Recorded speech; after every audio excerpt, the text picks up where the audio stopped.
Assalamualaikum, apa kabar Ananda semua? Sekarang kita akan membahas mengenai jamur.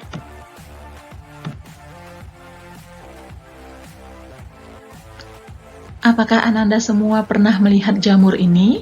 Atau bahkan pernah mengkonsumsinya? Ya, ini adalah jamur enoki. Jamur ini populer akhir-akhir ini karena seiring meningkatnya popularitas masakan Korea dan masakan Jepang. Jamur ini bisa diolah menjadi tumisan, atau bahkan jamur crispy, dan banyak lagi. Lalu, jamur termasuk hewan atau tumbuhan? Mari kita simak penjelasannya. Ciri-ciri jamur. Semua anggota jamur selnya eukariotik. Habitatnya di tempat lembab, tidak punya alat gerak, tidak punya klorofil sehingga hidup secara heterotrof. Jamur ada yang uniseluler dan multiseluler. Tubuhnya tersusun dari hifa atau benang-benang halus. Kumpulan hifa disebut miselium. Jamur juga memiliki dinding sel yang tersusun dari zat kitin. Reproduksinya bisa secara seksual dan aseksual. Dari ciri-ciri ini, jamur bisa dikatakan mirip hewan karena heterotrof. Jamur juga bisa dikatakan mirip tumbuhan karena tidak punya alat gerak dan memiliki dinding sel.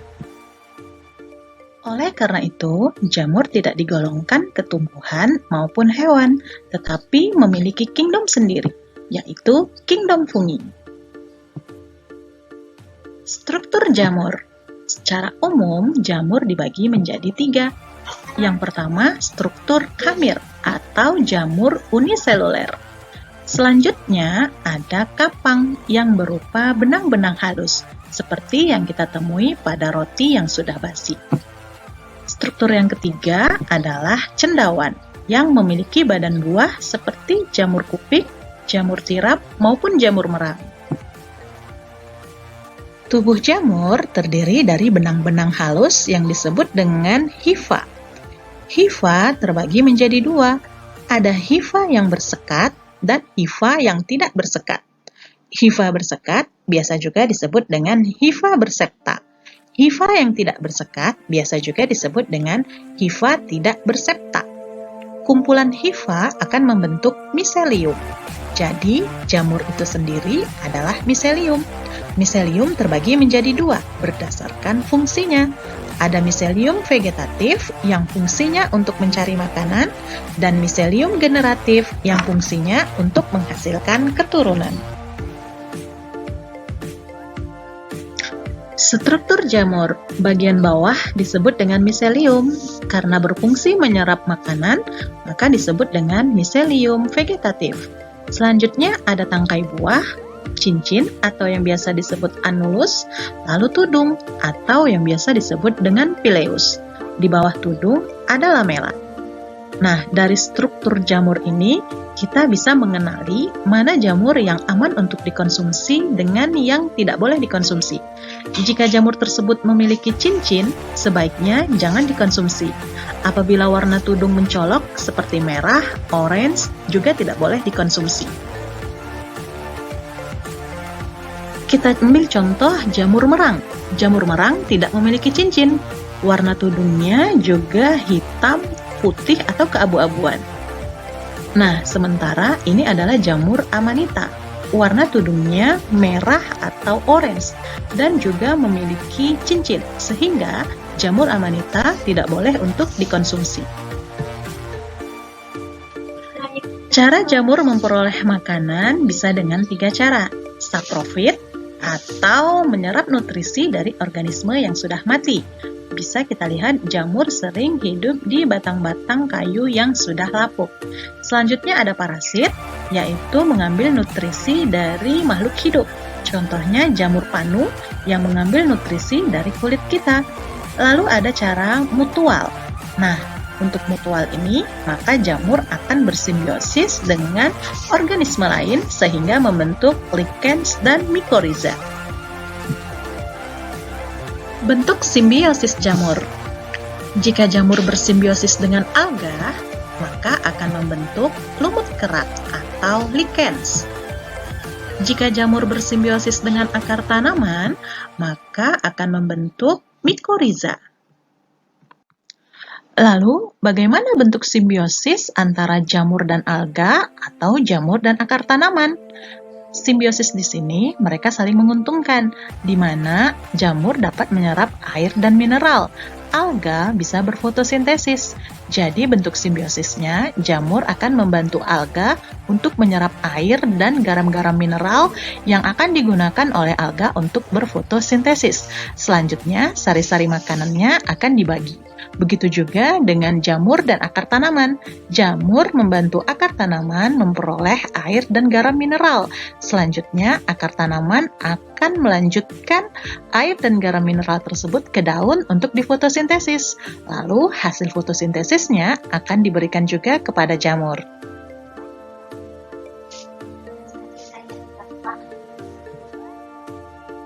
Cara reproduksi jamur.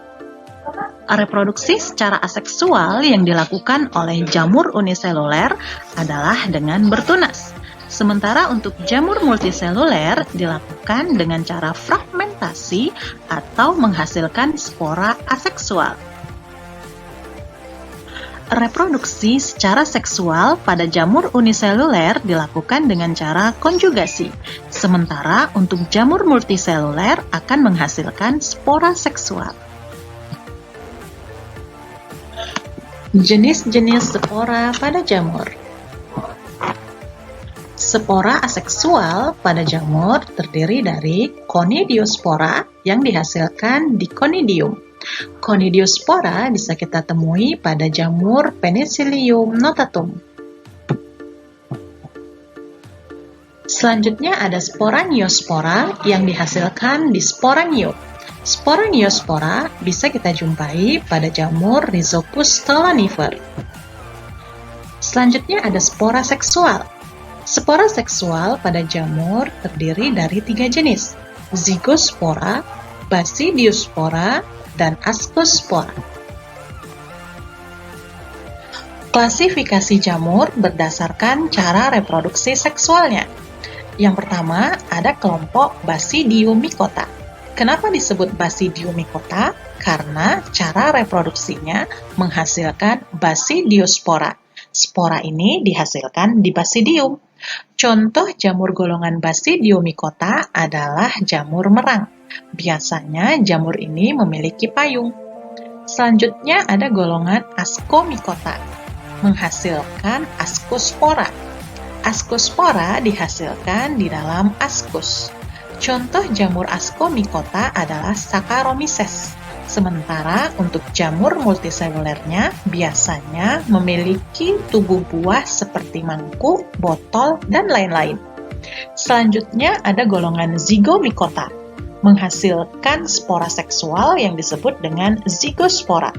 Spora ini dihasilkan di Zygosporangium. Contoh jamur Zygomycota adalah Rhizopus stolonifer. Selanjutnya ada golongan Deuteromycota. Kenapa disebut Deuteromycota?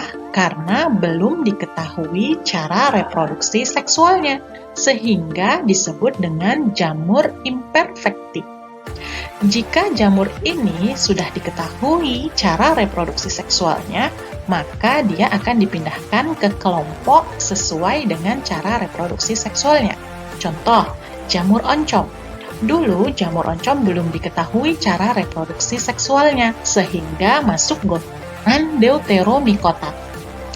Sekarang, berkat perkembangan ilmu dan teknologi, jamur oncom sudah diketahui cara reproduksi seksualnya dengan menghasilkan Ascospora, sehingga jamur oncom kini digolongkan ke Ascomycota.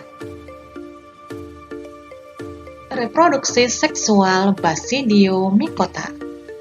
Reproduksi seksual Basidiomycota diawali dari perkawinan hifa beda jenis, lalu terjadi plasmogami atau penyatuan membran sel. Selanjutnya akan berkecambah membentuk badan buah. Di dalam badan buah inilah terbentuk basidium. Lalu akan terjadi kariogami atau penyatuan dua inti sehingga menghasilkan zigot. Kemudian zigot ini akan melakukan pembelahan meiosis, sehingga akan terbentuk 4 basidiospora di dalam satu basidium. Basidium yang telah matang akan pecah. Spora di dalamnya akan bertebaran. Jika jatuh di tempat yang sesuai, maka akan berkecambah membentuk hifa. Begitu seterusnya. Untuk memahaminya lebih mudah, maka alur reproduksi seksual Basidiomycota diawali dari hifa, plasmogami, karyogami, pembelahan meiosis, basidiospora. Selanjutnya berkecambah menjadi hifa, begitu seterusnya. Reproduksi seksual Ascomycota. Sama seperti pada Basidiomycota, reproduksi seksual Ascomycota diawali dengan perkawinan beda jenis antara dua hifa dengan melakukan plasmogami. Selanjutnya terbentuk ascocarp atau badan buah yang di dalamnya terdapat ascus. Di dalam ascus selanjutnya terjadi karyogami atau peleburan dua inti sel sehingga terbentuk zigot yang diploid. Lalu akan terjadi pembelahan meiosis yang menghasilkan 4 inti sel. Kemudian dilanjutkan dengan pembelahan mitosis, sehingga di dalam satu ascus akan menghasilkan 8 ascospora. Jika ascus telah matang, maka ascus akan pecah. Ascospora akan bertebaran. Jika jatuh di tempat yang sesuai, ascospora akan berkecambah menjadi hifa. Jika hifa itu tersebut berkecambah membentuk conidium, maka akan dihasilkan spora aseksual yang disebut dengan conidiospora. Jika hifa tersebut melakukan perkawinan dengan hifa beda jenis, maka akan terjadi reproduksi seksual seperti yang telah dijelaskan tadi. Begitu alur reproduksi seksual Ascomycota. Jika ingin lebih mudah, maka kita bisa membuat bagannya. Adapun reproduksi seksual Ascomycota diawali dari hifa, plasmogami, karyogami, pembelahan meiosis dan mitosis, ascospora. Selanjutnya, ascospora akan berkecambah menjadi hifa, begitu seterusnya. Reproduksi seksual Zygomycota. Sama seperti pada Basidiomycota dan Ascomycota, reproduksi seksual Zygomycota juga diawali dengan perkawinan hifa yang beda jenis, di mana tempat pertemuannya akan membentuk gametangia. Selanjutnya, di dalam gametangia terjadi plasmogami, sehingga terbentuklah zygosporangium. Di dalam zygosporangium akan terjadi karyogami, atau peleburan dua inti, sehingga terbentuklah zigot yang diploid. Lalu terjadi pembelahan meiosis. Selanjutnya, zygosporangium akan berkecambah membentuk sporangium. Di dalam sporangium inilah terletak zygospora. Lalu sporangium yang sudah matang akan pecah, zygosporangium akan mengeluarkan zygospora. Zygospora yang jatuh di tempat yang sesuai akan berkecambah menjadi hifa. Lalu, hifa tersebut bisa melakukan reproduksi aseksual dengan berkecambah membentuk sporangium. Sporangium akan menghasilkan sporangiospora atau reproduksi aseksual pada Zygomycota. Selanjutnya, spora bisa berkecambah jika jatuh di tempat yang sesuai. Dapat melakukan reproduksi seksual maupun aseksual, seperti yang sudah dijelaskan.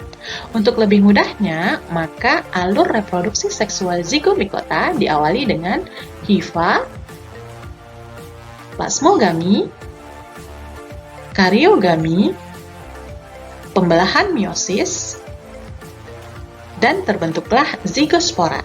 Jadi, alur reproduksi seksual pada 3 golongan jamur sama, tapi bedanya hanya tempat pembentukan sporanya.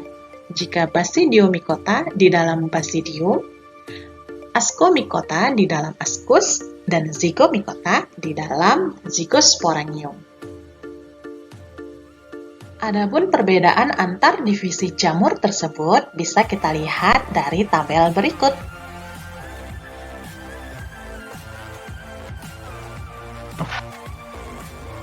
Peran jamur yang menguntungkan. Kita bisa melihat bahwa jamur sering hidup di sisa-sisa organisme. Oleh sebab itu, jamur sangat menguntungkan karena dapat menguraikan. Lalu, kita bisa juga menemukan tempe yang merupakan hasil fermentasi dari Rhizopus stolonifer. Dengan demikian, peran jamur yang menguntungkan salah satunya adalah sebagai bahan untuk fermentasi. Selanjutnya, jamur juga bisa digunakan menjadi bahan makanan. Contohnya Pleurotus sp atau jamur tiram yang biasa diolah menjadi jamur crispy. Jamur juga bisa digunakan menjadi obat-obatan. Contohnya Penicillium notatum yang akan menghasilkan penisilin. Peran jamur yang merugikan. Ada jamur Amanita phalloides, jamur Amanita muscaria yang keduanya bisa menyebabkan keracunan. Jadi jangan sampai kita mengkonsumsi kedua jenis jamur tersebut. Selanjutnya ada penyakit kaki atlet yang disebabkan oleh jamur Epidermophyton procosum. Begitu juga dengan panu, kadas, kurap juga disebabkan oleh jamur. Jamur juga bisa menyebabkan penyakit pada hewan dan tumbuhan. Selanjutnya ada nasi yang basi, disebabkan oleh jamur Rhizopus oligoporus. Jadi jamur juga berperan dalam pembusukan makanan. Cuma bedanya, kalau makanan yang busuk tersebut terdapat benang-benang halus, berarti pembusukannya disebabkan oleh jamur. Tapi jika makanan yang basi tersebut hanya mengandung lendir tanpa ada benang-benang halus, berarti makanan tersebut basi karena bakteri. Demikian saja materi mengenai jamur, semoga bermanfaat dan mudah dipahami. Billahi taufik wal hidayah. Assalamualaikum warahmatullahi wabarakatuh. Sampai jumpa lain waktu.